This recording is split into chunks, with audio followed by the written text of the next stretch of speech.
الحمد لله وحده والصلاة والسلام على من لا نبي بعده صلى الله عليه وسلم أما بعد. فالدرس الثاني عشر المعتقد الصحيح في صحابة رسول الله صلى الله عليه وسلم.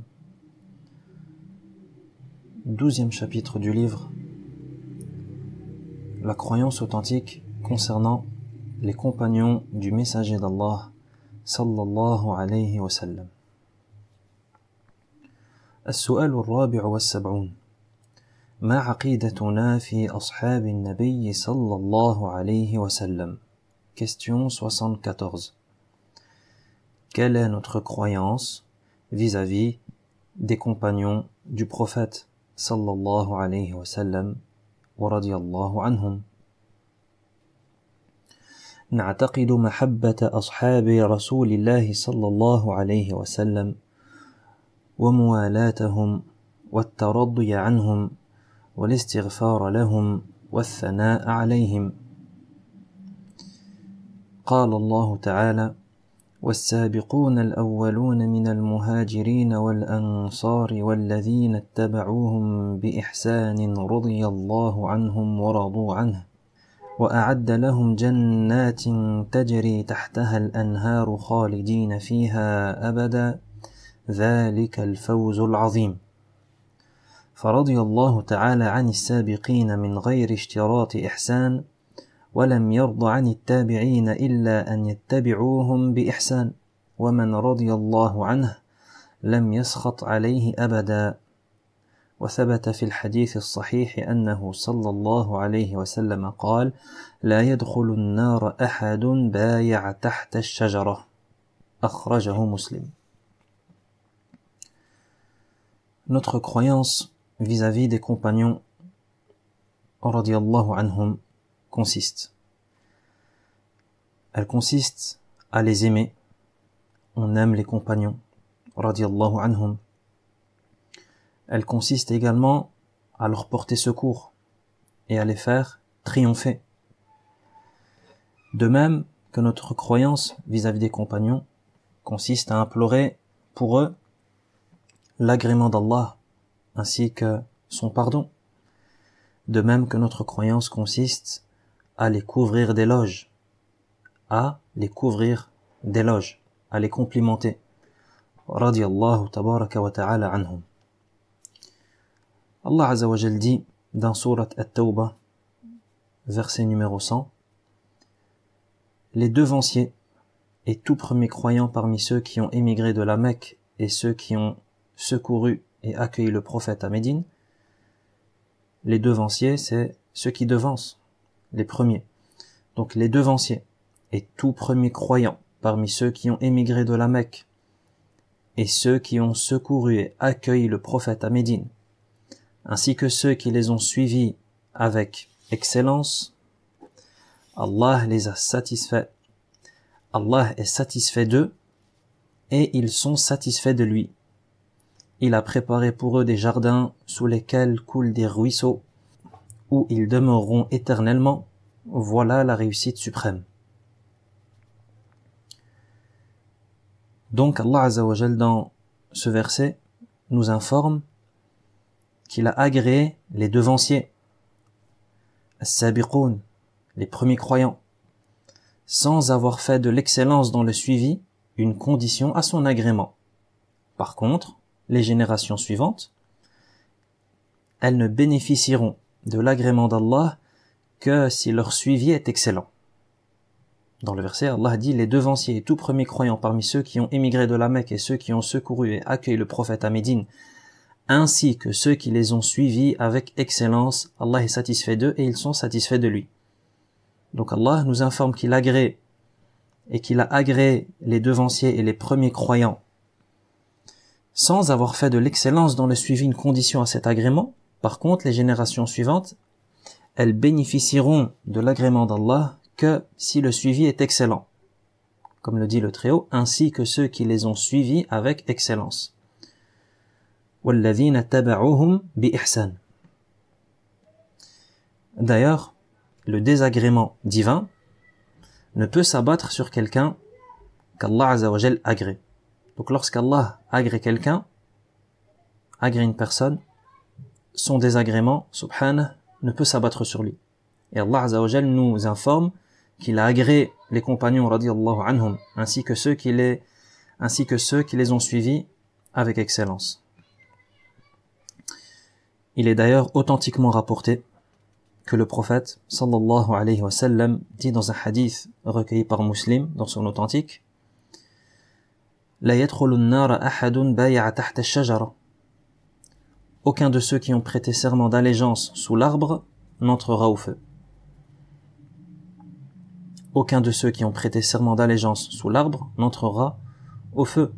Et comme on le verra dans une question qui arrive, insha'Allah Rabbul Alamin, ceux qui ont prêté allégeance au prophète sallallahu alayhi wa sallam sous cet arbre étaient plus de 1400, radiyallahu anhum. Donc voilà, en résumé, notre croyance vis-à-vis des compagnons du prophète sallallahu alayhi wa sallam, radiyallahu anhum. On les aime, on leur porte secours, on les fait triompher. Donc bien entendu, nous, actuellement, donc ils sont morts, radiyallahu anhum, donc comment est-ce qu'on peut les faire triompher et comment est-ce qu'on peut leur porter secours? Par la langue, par exemple. Par la langue, par la parole, par la prise de parole. De même que notre croyance vis-à-vis des compagnons, radiyallahu anhum, consiste à implorer pour eux l'agrément d'Allah. C'est pour ça que lorsqu'on évoque un compagnon, on dit radiyallahu anhu, qu'Allah l'agrée. De même qu'on demande pour eux le pardon d'Allah subhanahu wa ta'ala, comme on le verra dans une question qui arrive également, insha'Allah. Et aussi, on les couvre d'éloges, radiyallahu anhum. On fait leurs éloges et on les complimente et on mentionne leurs mérites, radiyallahu tabaraka wa ta'ala anhum. السؤال الخامس والسبعون اذكر شيئا من فضل المهاجرين. Question 75. Cite quelques mérites des muhajiroun. Les muhajiroun qui sont les émigrés. Ceux qui ont émigré avec le prophète sallallahu alayhi wa sallam de la Mecque vers Médine. ذكر الله المهاجرين ووصفهم بأنهم الصادقون. قال تعالى: للفقراء المهاجرين الذين أخرجوا من ديارهم وأموالهم يبتغون فضلا من الله ورضوانا وينصرون الله ورسوله أولئك هم الصادقون. Allah Azza wa Jal évoque effectivement les muhajiroun, les émigrés, et il les qualifie de véridiques. Allah qualifie les émigrés, les muhajiroun, de véridiques. Dans Surat Al-Hashr, verset 8, le Très-Haut dit dans une traduction d'essence: ces biens, c'est-à-dire les biens pris dans la guerre, les prises de guerre, ces biens sont pour les pauvres qui ont émigré de la Mecque vers Médine, qui ont été chassés de leur demeure et privés de leurs biens, qui recherchent la grâce et l'agrément d'Allah et qui portent secours à la religion d'Allah et à son messager. Ce sont eux les véridiques. Donc Allah Azza wa Jal, dans ce verset, il parle des émigrés, al-muhajiroun, les compagnons du prophète sallallahu alayhi wa sallam qui ont émigré avec lui de la Mecque vers Médine. Allah Azza wa Jal dit à propos d'eux: ceux qui ont émigré, qui ont été chassés de leur demeure et privés de leurs biens. On sait que les émigrés ont laissé tous leurs biens à la Mecque, leurs maisons, leurs terres, etc. Qui recherchent la grâce et l'agrément d'Allah et qui portent secours à la religion d'Allah et à son messager, ce sont eux les véridiques. Donc voilà un des mérites, un des nombreux mérites des immigrés, c'est qu'Allah Azza wa Jal les qualifie de sadiqoun. Allah les qualifie de véridiques. Donc les muhajiroun sont véridiques. Ils sont qualifiés par l'attribut de véracité. السؤال السادس والسبعون اذكر شيئا من فضل الأنصار. Question 76. Cite quelques mérites des Ansar, les Ansar qui sont les auxiliaires, ceux qui ont accueilli le prophète sallallahu alayhi wa sallam à Médine. ذكر الله الأنصار فقال تعالى: والذين تبوأوا الدار والإيمان من قبلهم يحبون من هاجر إليهم ولا يجدون في صدورهم حاجة مما أوتوا ويؤثرون على أنفسهم ولو كان بهم خصاصة ومن يوق شح نفسه فأولئك هم المفلحون.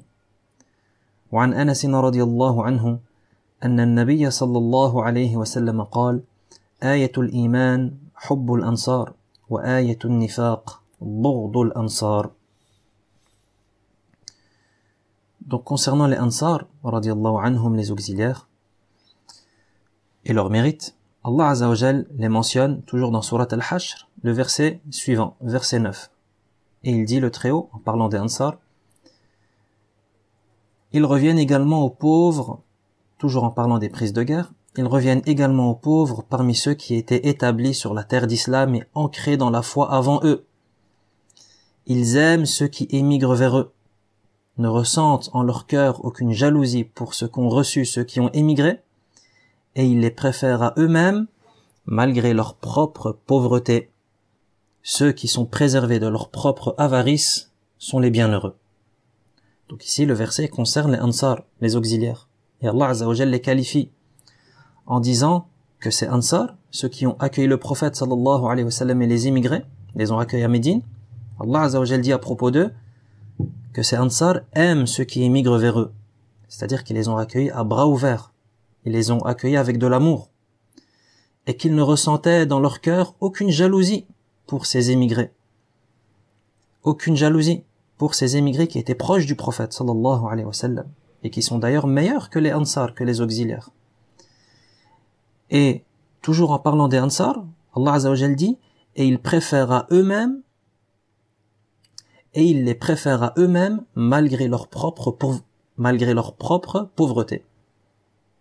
C'est-à-dire que les Ansar préfèrent les Muhajirin, ils les préfèrent à eux-mêmes malgré leur pauvreté.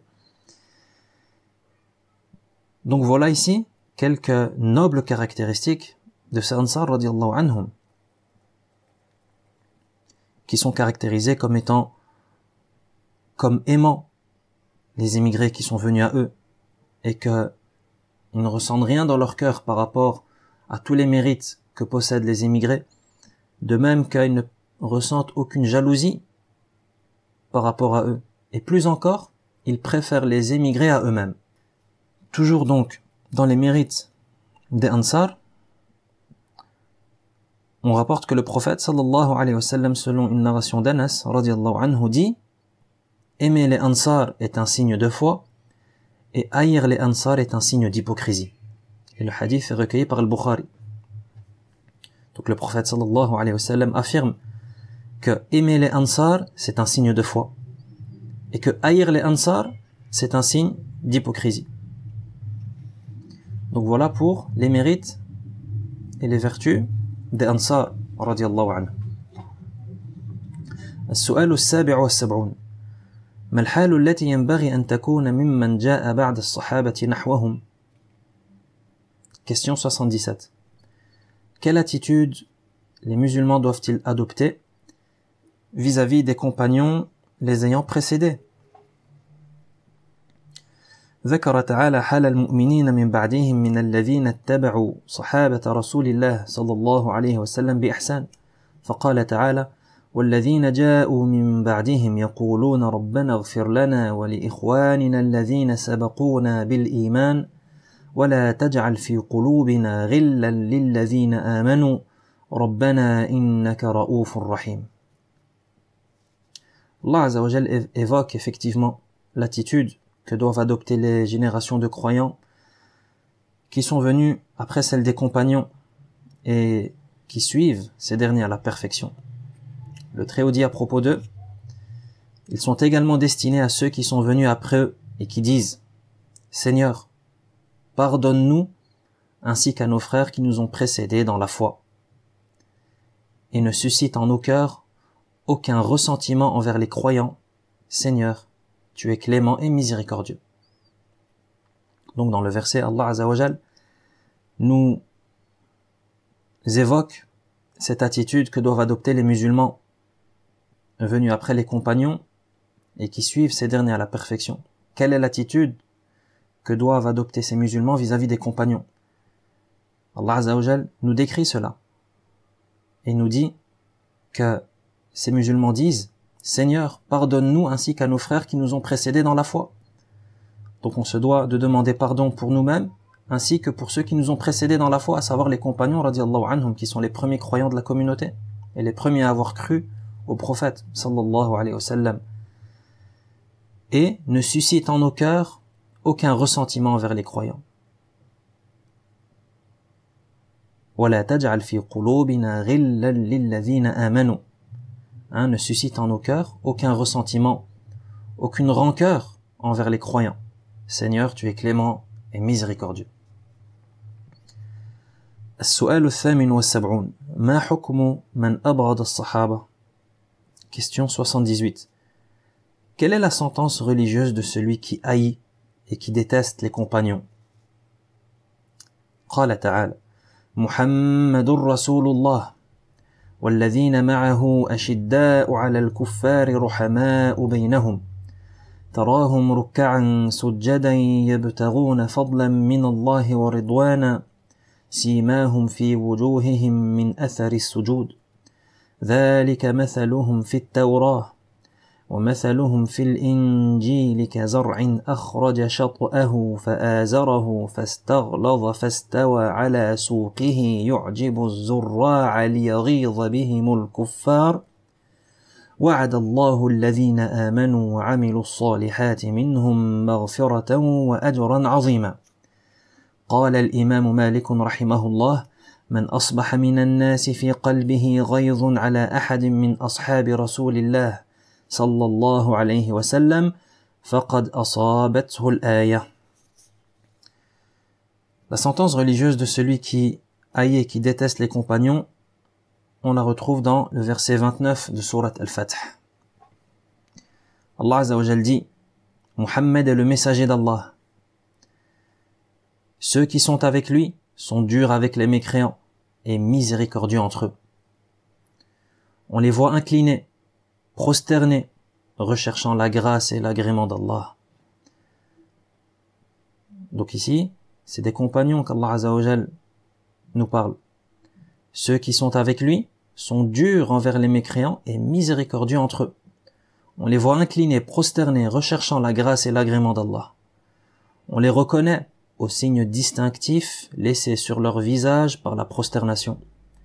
Telle est leur description dans la Torah, alors qu'ils sont décrits dans l'Évangile comme une semence qui donne une pousse qu'elle renforce, et voilà qu'elle se raffermit et se dresse sur sa tige, suscitant l'émerveillement des semeurs.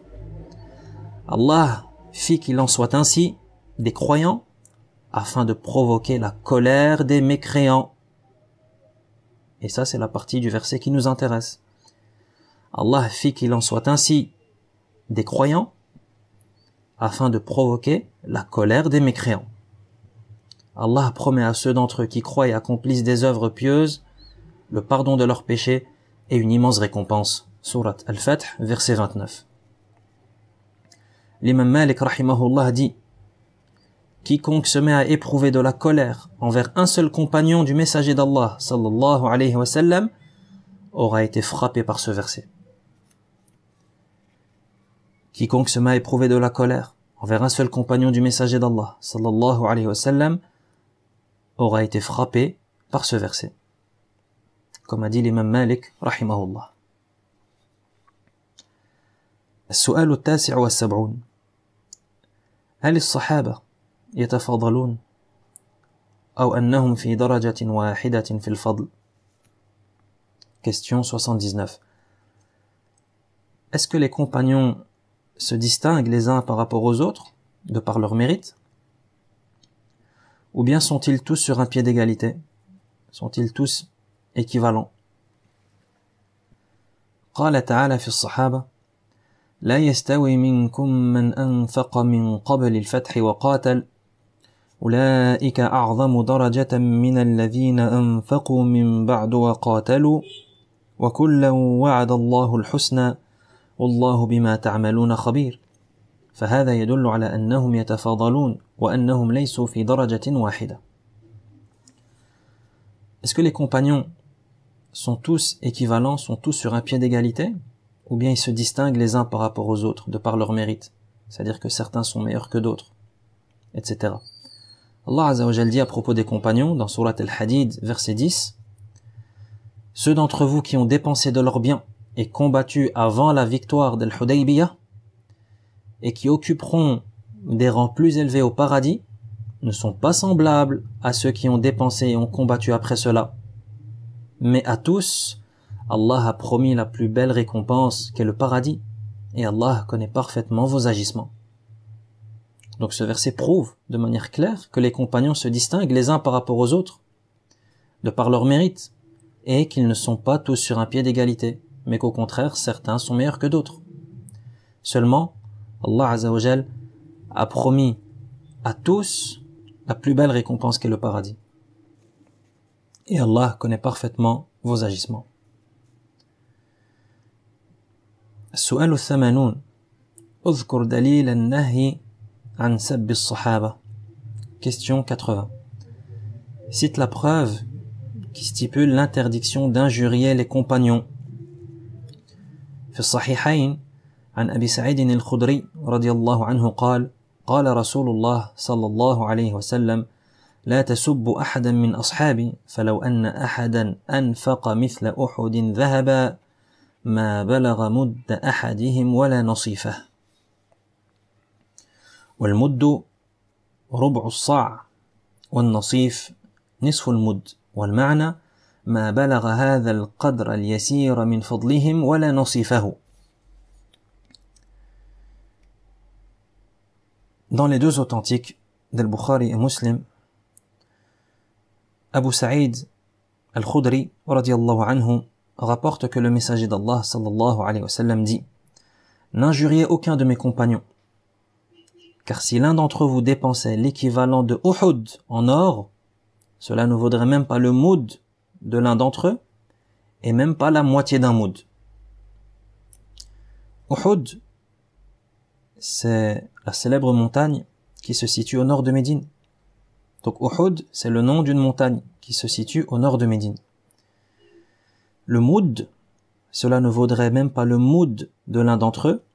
Le moud, c'est une unité de mesure qui représente et qui est équivalente à la quantité contenue dans 2 mains jointes de taille moyenne. Donc lorsqu'on joint les 2 mains, lorsque 2 mains de taille moyenne sont jointes l'une à l'autre, la quantité qui est contenue dans ces 2 mains jointes, la quantité par exemple de céréales, de farine, de dattes, de raisins secs ou autre, ça s'appelle un moud. Donc le prophète sallallahu alayhi wa sallam dit « N'injuriez aucun de mes compagnons, car si l'un d'entre vous dépensait l'équivalent d'Uhud en or, cela ne vaudrait même pas le moud de l'un d'entre eux, et même pas la moitié d'un moud. » Et donc le moud, c'est l'unité de mesure qui équivaut à 2 mains jointes de taille moyenne. La signification du hadith. Le prophète sallallahu alayhi wa sallam nous informe que les dépenses de ces gens mentionnées dans le hadith, qui sont équivalentes à la montagne de Uhud en or, ces dépenses, elles n'égalent même pas cette infime quantité des actes salutaires des compagnons, voire même la moitié de celle-ci. Et ce hadith vient nous mettre en évidence et vient nous expliquer cet énorme mérite dont jouissent les compagnons radiyallahu anhum. Car le prophète sallallahu alayhi wa sallam dit que si on venait à dépenser l'équivalent d'une montagne en or, la montagne de Uhud, ça vaudrait même pas une toute petite quantité de sadaqa des compagnons radiyallahu anhum. Toute petite quantité contenue dans les 2 mains. Face à une montagne en or, c'est pas équivalent. Fait qu'Allah subhanahu wa ta'ala agrée tous les compagnons. السؤال 81 اذكر شهادة رسول الله صلى الله عليه وسلم لهم بالخيرية. Question 81. Cite le témoignage de moralité que le messager d'Allah sallallahu alayhi wa sallam rendit en leur faveur. Cite le témoignage de moralité, les éloges qu'a fait le prophète sallallahu alayhi wa sallam en faveur de ses compagnons. في الصحيحين عن عمران بن حسين رضي الله عنه أن النبي صلى الله عليه وسلم قال: خير الناس قرني ثم الذين يلونهم ثم الذين يلونهم. قال عمران: لا أدري أذكر بعد قرنه قرنين أو ثلاثة. Donc dans les deux authentiques, on a un hadith rapporté par Imran ibn Hussein radiallahu anhu qui rapporte du prophète sallallahu alayhi wa sallam qui dit: les meilleurs gens sont ceux de ma génération, puis ceux qui viennent après eux, puis ceux qui viennent après eux. Et Imran, qui est le rapporteur du hadith, dit: je ne me souviens pas s'il a évoqué 2 ou 3 générations après avoir mentionné la sienne. Donc le prophète sallallahu alayhi wa sallam a fait ce témoignage de moralité, cet énorme témoignage de moralité, ces énormes éloges concernant les gens de sa génération. Et il dit: les meilleurs gens sont ceux de ma génération. Ensuite, ceux qui viennent après eux. Et ensuite, ceux qui viennent après eux. Donc voilà qui vient mettre en évidence l'énorme mérite de ces gens, radiyallahu anhum, et leur haut degré dans la religion. Étant donné que le prophète sallallahu alayhi wa sallam a dit que ce sont les meilleurs des gens. Et ceux qui les suivent dans le mérite, c'est la génération qui vient juste après. Et ceux qui les suivent, la génération juste après. Et c'est ce qu'on appelle en arabe al-qurun al-mufaddala. Al-qurun al-mufaddala, yani les meilleures générations. السؤال الثاني والثمانون اذكر فضل من شهد بدرا. Question 82. Mentionne le mérite de ceux qui ont participé à la bataille de Badr. في الصحيحين من حديث علي بن أبي طالب رضي الله عنه أن النبي صلى الله عليه وسلم قال في قصة حاطب بن أبي بلتعة: إنه قد شهد بدرا وما يدريك لعل الله اطلع على أهل بدر فقال: اعملوا ما شئتم فقد غفرت لكم. Dans les deux authentiques, on retrouve une narration de Ali ibn Abi Talib radiyallahu anhu qui rapporte que le prophète sallallahu alayhi wa sallam dit à propos de Hatib ibn Abi Balta'a: il a effectivement participé à la bataille de Badr. Et qui te dira? En réalité, Allah, après avoir considéré les gens de Badr, a dit: faites ce que bon vous semble, car je vous ai certes pardonné. Faites ce que bon vous semble, car je vous ai certes pardonné. Et le hadith est recueilli par Al-Bukhari et Muslim. Donc Allah Azza wa Jalla a dit à propos de ceux qui ont participé à la bataille de Badr: faites ce que bon vous semble, car je vous ai certes pardonné. اعملوا ما شئتم فقد غفرت لكم. السؤال الثالث والثمانون اذكر فضل أصحاب بيعة الرضوان. Question 83. Mentionne le mérite de ceux qui ont participé au serment d'allégeance dit Ar-Ridwan. في صحيح مسلم عن جابر بن عبد الله رضي الله عنه قال: أخبرتني مبشر أنها سمعت النبي صلى الله عليه وسلم يقول عند حفصة: لا يدخل النار إن شاء الله من أصحاب الشجرة أحد الذين بايعوا تحتها، وكان عددهم أكثر من 1400 من جملتهم أبو بكر وعمر وعثمان وعلي. On retrouve dans l'authentique de Muslim une narration de Jabir ibn Abdillah qui rapporte que Mubashir l'a informé avoir entendu le prophète sallallahu alayhi wa sallam dire à Hafsa: personne parmi les gens de l'arbre, ceux qui ont prêté serment d'allégeance, n'entrera au feu si Allah le veut. Personne parmi les gens de l'arbre, ceux qui y ont prêté serment d'allégeance, n'entrera au feu si Allah le veut. Et les gens de l'arbre, ceux qui ont prêté serment d'allégeance en dessous de l'arbre, étaient plus de 1400. Parmi eux, Abu Bakr, Omar, Othman et Ali. Donc voilà pour le mérite de ceux qui ont prêté serment d'allégeance qu'on appelle Ar-Ridwan, le serment dit d'Ar-Ridwan, en dessous de l'arbre. السؤال الرابع والستون ما ترتيب الصحابة في الفضل. Question 84. Quels sont dans l'ordre les meilleurs compagnons? يعتقد أهل السنة أن خير هذه الأمة بعد نبيها أبو بكر الصديق.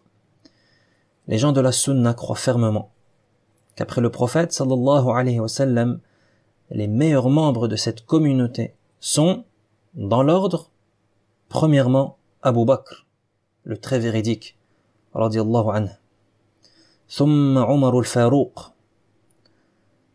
Ensuite, deuxième position, Omar, celui qui est surnommé Al-Faruq, radiyallahu anhu.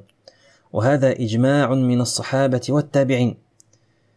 Et donc le fait qu'Abu Bakr soit en première position et Omar en deuxième position, ça c'est à l'unanimité des compagnons et de leurs disciples. وَلَمْ يَخْتَلِفْ فِيهِ أَحَدٌ مِّنْهُمْ. Et aucun d'entre eux ne divergea à ce sujet. وَيُثَلِّثُ أَهْلُ السُّنَّةِ بِعُثْمَانَ بْنِ عَفَّانَ. Et ensuite, les gens de la sunna placent Uthman ibn Affan radiyallahu anhu en troisième place.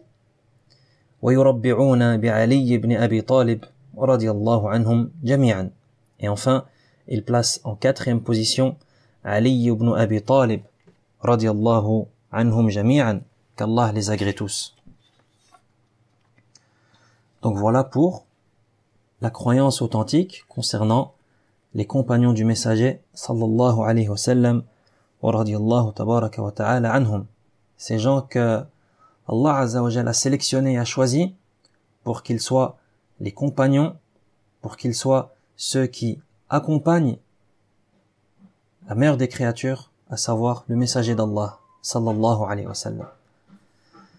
الدرس الثالث عشر المعتقد الصحيح في أهل بيت النبي صلى الله عليه وسلم. Le 13e chapitre, la croyance authentique concernant Ahlul Bayt.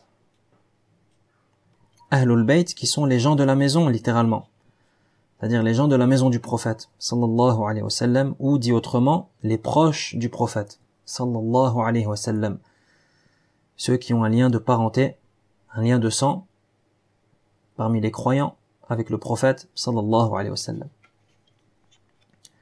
السؤال الخامس والثمانون ما عقيدتنا نحو أهل بيت النبي صلى الله عليه وسلم. Question 85. Quelle est notre croyance vis-à-vis d'Ahlul Bayt? نعتقد محبة أهل بيت النبي صلى الله عليه وسلم ومعرفة فضلهم وشرفهم عملا بوصية النبي صلى الله عليه وسلم أذكركم الله في أهل بيتي أذكركم الله في أهل بيتي أذكركم الله في أهل بيتي. رواه مسلم في صحيح.